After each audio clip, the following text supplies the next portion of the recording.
हाँ जी, तो अज साडा topic AVL tree data structure. जिद्दां कि असीं ट्री किता then binary tree, BST tree मतलब बाइनरी सर्च ट्री। तो अज साडा टॉपिक एवीएल ट्री है। एवीएल ट्री तुहाडा बाइनरी सर्च ट्री ही है, बट उस दे विच थोड़ी जी एक्सटेंशन है। एक्सटेंशन मतलब ये थोड़े जे चेंजिस किए गए हैं, एक्सटेंशन की गई है तुहाडे ही बाइनरी सर्च ट्री दे विच। मतलब कि जो बाइनरी सर्च ट्री के रूल ने उन्होंने तो ये फॉलो करूँ उस तो इलावा ये हाइट बैलेंस करती है। इत्थे हाइट बैलेंस तो साडा मतलब है कि ये जी हाइट है, हुण जिद्दां जिहड़ा BST ट्री सी ਉਹਦੇ ਵਿੱਚ हाइट जी सी किन्नी भी हो सकती सी एक साइड ही जी तुहाडी हाइट वो वधी जा रही है। तो ये चीज़ अलाउड नहीं हैगी तुहाडे एवीएल ट्री दे विच। एवीएल ट्री दे विच हाइट बैलेंस करन दी सी कोशिश करते हैं। तो बाइनरी सर्च ट्री जिवें कि मैं पहला दस्सिया बाइनरी ट्री तो है ही है, उस तो बिना बैलेंसड ट्री है ही एक। बैलेंस दे विच किवें कीता जांदा, जिहड़ा तुहाडा बैलेंस फैक्टर कड्ढिया जांदा इस दे विच। बैलेंस फैक्टर तुहाडा जां -1 जां 0 या +1 ही हो सकता। तो बैलेंस फैक्टर असीं कड्ढांगे height of the left and right children. तुहाडे हाइट लैफ्ट चिल्ड्रन की तो राइट चिल्ड्रन की जी हाइट है उन्होंने डिफरेंस कैलकुलेट कर लियो। वो जो डिफरेंस आऊगा तो -1 0 या +1 है तो सही है, अदरवाइज तो कुछ चेंजिस करने पैंदे हैं। तो ये जी असीं हर नोट की कढ़ रहे हैं कैलकुलेशन करके, इनू असीं बोलते हैं बैलेंस फैक्टर। एवीएल ट्री नूं तुहाडे नूं इंट्रोड्यूस किया गया सी 1962 दे विच बाय GM एडल्सन बेल्स्काई तो EM लैंडिस द्वारा। इस दे विच बैलेंस फैक्टर जिवें तुहानूं दस्सिया हर बार असीं कैलकुलेट करना हो तो हर नोड ते कैलकुलेट करना हुंदा कि किते भी तुहाडा जिहड़ा बैलेंस है वो खराब नहीं होना चाहिए। बैलेंस फैक्टर ऑलरेडी असीं डिस्कस कर चुके हैं कि height of left tree and right tree दोनों की हाइट का डिफरेंस कैलकुलेट करोगे। तो बैलेंस तुसीं किवें कैलकुलेट करना, height of left sub tree minus height of right sub tree. जिद्दां कि इत्थे तुहाडा एक सपोज करो ये तुहाडा एक ट्री है, दैन नैक्सट ए ट्री है। तो हाइट असीं इस नोड की जो कैलकुलेट करांगे, चाइल्ड देखो इस नीचे कोई लैफ्ट राइट चाइल्ड है नहीं है तो बैलेंस फैक्टर क्या है 0। इत्थे भी तुसीं अमी जी हाइट है वो कैलकुलेट करोगे तो हाइट की रहूगी 0। नैक्सट जी असीं हाइट कैलकुलेट कर रहे हैं वो करांगे left child minus right child, तो इन्हां दी आ जाऊगी 1 - 1 0 हाइट। इस तरीके नाल तुसीं जिहड़ी हाइट वो कैलकुलेट करते रहोगे। इस तरह नैक्सट इसकी हाइट कैलकुलेट करांगे असीं, इसकी जिहड़ी हाइट है इसके लैफ्ट ते राइट साइड ट्री दोनों की हाइट कैलकुलेट करो। एवें करके हाइट जो कैलकुलेट करी जाओगे तो इवें तुहाडा जिहड़ा हैगा एवीएल ट्री बैलेंस हुंदा रहिंदा। दैन नैक्सट बैलेंस फैक्टर जे किसी नोड का 1 आया गा 1 बैलेंस फैक्टर है दैट मीनस कि जो लैफ्ट सब ट्री है वो एक हाइट वध है राइट सब ट्री नाल। क्लीयर कि जिद्दां ये साडा लैफ्ट सब ट्री है, ये साडा राइट है। क्लीयर यदी हाइट कितनी बनी 2, यदी हाइट कितनी बनी 1। तो 2 - 1 कितना तो आंसर क्या गया 1 +1 आया ना, +1 जेकर आ रहा है इसका मतलब तुहाडी जिहड़ी हाइट है वो एक वध है। तो जे तुहाडा बैलेंस फैक्टर 0 आया दैन दैट मीनस लैफ्ट ते राइट की जिहड़ी हाइट है वो इक्वल है। तो जे तुहाडा बैलेंस फैक्टर -1 आ रहा, -1 बैलेंस फैक्टर तो इत्थे साडा मतलब है कि जिहड़ी तुहाडी लैफ्ट की हाइट है वो घट है एक किहदे नालों राइट सब ट्री दे नालों। क्योंकि यही एग्जाम्पल जेकर असीं देखिए सपोज जे साडी लैफ्ट की हाइट है, ये साडी राइट की हाइट है, तो राइट की हाइट 2, लैफ्ट की चाइल्ड दी 1 - 2 -1। तो माइनस उदों आया 1 जो साडी जिहड़े राइट की हाइट है वो एक वध है तुहाडे लैफ्ट के नालों।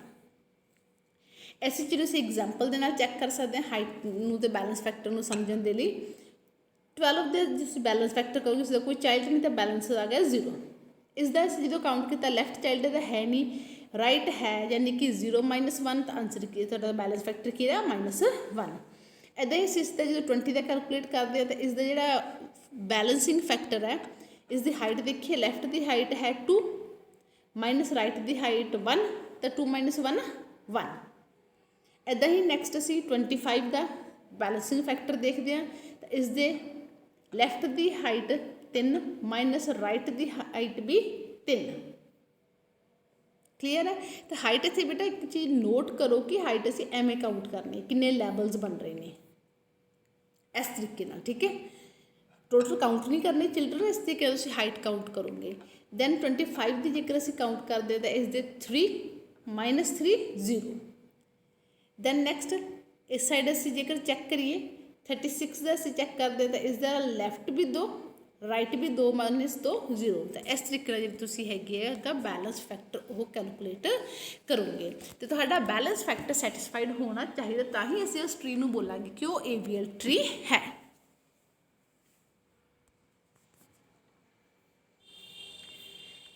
दैन नैक्सट कि असीं AVL ट्री नूं यूज़ ही क्यों किया। AVL ट्री तुहानूं मैं ऑलरेडी दस चुकी है कि जिहड़ा तुहाडा ट्री हुंदा सी binary search tree, binary search tree का सपोज करो डाटा असी बड़ा छोटे अकॉर्डिंग लगाने हैं।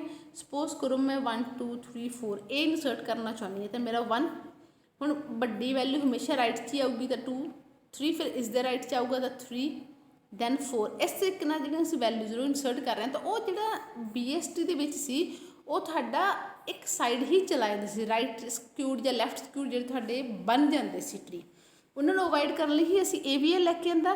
तो इसका जिहड़ा मेन रीजन है वो यही है कि जिहड़े तुहाडे बाइनरी सर्च ट्री ने वो स्क्यूड ना होण। क्लीयर है, क्योंकि जिहड़े बाइनरी सर्च ट्री दे विच जेकर तुहाडी हाइट H सी तां तुहानूं जिहड़ा तुहाडा टाइम सी वो जिन्नियां नोड्स सी उन्ना ही लग जांदा सीगा। क्लीयर है किद्दां, क्योंकि जे आह वाला अपना ट्री बन रहा सी तो जिन्नियां नोड्स थे उन्ना ही तुहाडा जिहड़ा टाइम हो जां कंपलैक्सिटी वो लग रही सी, यानी कि बिग O N सी। इसे चीज़ नूं बचाउण दे लई असीं AVL ट्री नूं यूज़ किया, जिस दे विच कि जिहड़ी तुसीं इस ट्री दी हाइट है, हाइट नूं लिमिट कर रहे होगे log n। जे हाइट लिमिट log n है तो ओबीअस जिहड़े तुहाडे ऑपरेशनस ने इस ट्री दे उपर वो भी तुहाडे किस कंपलैक्सिटी दे विच फिनिश होणगे log n कंपलैक्सिटी दे विच। कि BST जो स्क्यूड बनता सी तो वर्स्ट केस सी स्क्यूड, मतलब भी जेकर इदां दा कोई BST बन जाता सी, हमेशा तो नहीं कोई चांस हुंदा सी कोई इदां दा तुहाडा BST ट्री बन जे तो उस दे विच जिहड़ा तुहाडी कंपलैक्सिटी हुंदी सीगी वो n कंपैरेटिव ही चलदी सीगी। क्लीयर है, वो फंक्शन ऑफ n हुंदी सी। तो ऐसी चीज़ नूं असीं अवॉइड किया AVL दे विच। AVL दे विच असीं हाइट ही लिमिट करती log n। तो जिहड़े तुहाडे ऑपरेशनस ने वो साडे तुहाडी जिहड़ी सर्चिंग है, इंसरशन है, डिलीशन है वो भी तुहाडे परफॉर्म होगी विद इन log n कंपलैक्सिटी। तो ये साडा रीजन AVL ट्री नूं लैके आउंदा। नैक्सट साडा आउंदा ऑपरेशनस ऑन AVL ट्री कि तुसीं AVL ट्री दे उपर किहड़े-किहड़े ऑपरेशनस कर सकदे हो। तो ऑपरेशन साडे सर्च, इंसरशन ते डिलीशन तीनों ही ऑपरेशन तुसीं परफॉर्म करके देखोगे AVL ट्री दे उपर। नैक्सट जेकर तुसीं AVL ट्री दे उपर सर्चिंग करनी है तो सर्चिंग करन दे लई AVL ट्री तुहाडा जिहड़ा है log n टाइम कंपलैक्सिटी दे विच ही जिहड़ी सर्चिंग परफॉर्म हो जू। आपां ऑलरेडी पहले डिस्कस कर चुके इस बारे। AVL ट्री दे विच सर्च करन दा method same as BST tree ही है। क्लीयर, सेम उसी तरीके नाल तुसीं AVL ट्री दे विचों भी सर्च करदे हो। जिद्दां कि स्टैप 1 रीड करो सर्च एलीमेंट जिसनूं तुसीं सर्च करना चाहुंदे हो, फिर उस एलीमेंट नूं रूट नाल कंपेयर करो। जे रूट नाल मैच हो गया तो ओके है, नहीं फिर चैक करो कि वो वैल्यू छोटी है या बड़ी है, क्योंकि सानू पता कि जिहड़ा साडा ट्री है बाइनरी सर्च ट्री उसदी लैफ्ट साइड हमेशा स्मॉलर वैल्यूज होंदियां, राइट साइड हमेशा ग्रेटर वैल्यूज होंदियां।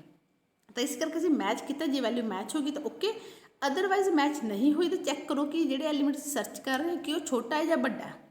जे वो वैल्यू छोटी है तो असीं लैफ्ट सब ट्री नूं सर्च करना शुरू कर देंगे, जे वो वैल्यू बड़ी है तो असीं राइट सब ट्री नूं सर्च करना शुरू कर देंगे। तो यही प्रोसैस असीं उन्ना टाइम फॉलो करते रहांगे जिन्ना टाइम साडे कोल वैल्यू सर्च नहीं हो जाती जां तुसीं एंड नहीं कर देंगे।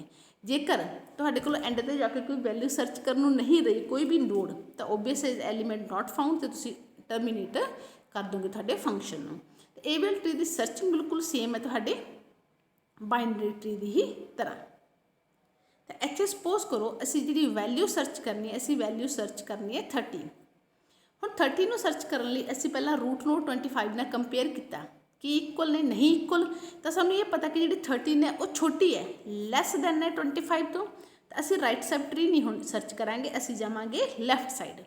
लैफ्ट साइड आए तो असीं वैल्यू फिर 20 नाल मैच की 13 की वैल्यू मैच होगी, नहीं मैच हुई, फिर चैक करो कि वैल्यू छोटी है या बड़ी है। तो साडी 13 वैल्यू छोटी है, दैट मीनस असीं फिर लैफ्ट सब पाथ पर जावांगे। असीं लैफ्ट बल गए, वैल्यू आई 10, दोनों इक्वल ने नहीं इक्वल, दैट मीनस असीं लैफ्ट ही जाना सी, बट इस तो अगे लैफ्ट है ही नहीं कुछ, दैट मीनस तुहाडी जिहड़ी वैल्यू है वो एग्जिस्ट नहीं कर रही, सॉरी 10 ਤੋਂ ਜਿਹੜੀ ਸਾਡੀ ਵੈਲਿਊ 13 ਬਾਈ ਮਿਸਟੇਕ 10 ਤੋਂ ਵੈਲਿਊ 13 ਵੱਡੀ ਹੈ ਤਾਂ ਅਸੀਂ ਲੈਫਟ ਨਹੀਂ, ਹੁਣ ਰਾਈਟ ਸਬ ਟਰੀ ਕੇ ਰਾਈਟ 'ਤੇ ਆ ਕੇ ਅਸੀਂ 12 ਕੋਲ ਪਹੁੰਚੇ, ਕੀ ਵੈਲਿਊਜ਼ ਇਕੁਅਲ ਨੇ, ਨਹੀਂ ਹੈ ਤਾਂ ਹੁਣ ਚੈੱਕ ਕਰੋ ਕਿ ਇਹਦਾ ਲੈਫਟ ਜਾਂ ਰਾਈਟ ਵਰਟੈਕਸ ਦੇ ਅੱਗੇ ਕੁਝ ਹੈ ਹੀ ਨਹੀਂ, ਸਰਚਿੰਗ ਦੇ ਲਈ ਨੋਡ ਐਂਡ ਹੋ ਗਈ, ਲੀਫ ਨੋਡ ਹੈ ਇਹ, ਤਾਂ ਇਸ ਕਰਕੇ ਅਸੀਂ ਇੱਥੇ ਹੀ ਸਰਚ ਨਾਟ ਫਾਊਂਡ ਲਿਖ ਕੇ ਐਂਡ ਕਰ ਦਿਆਂਗੇ।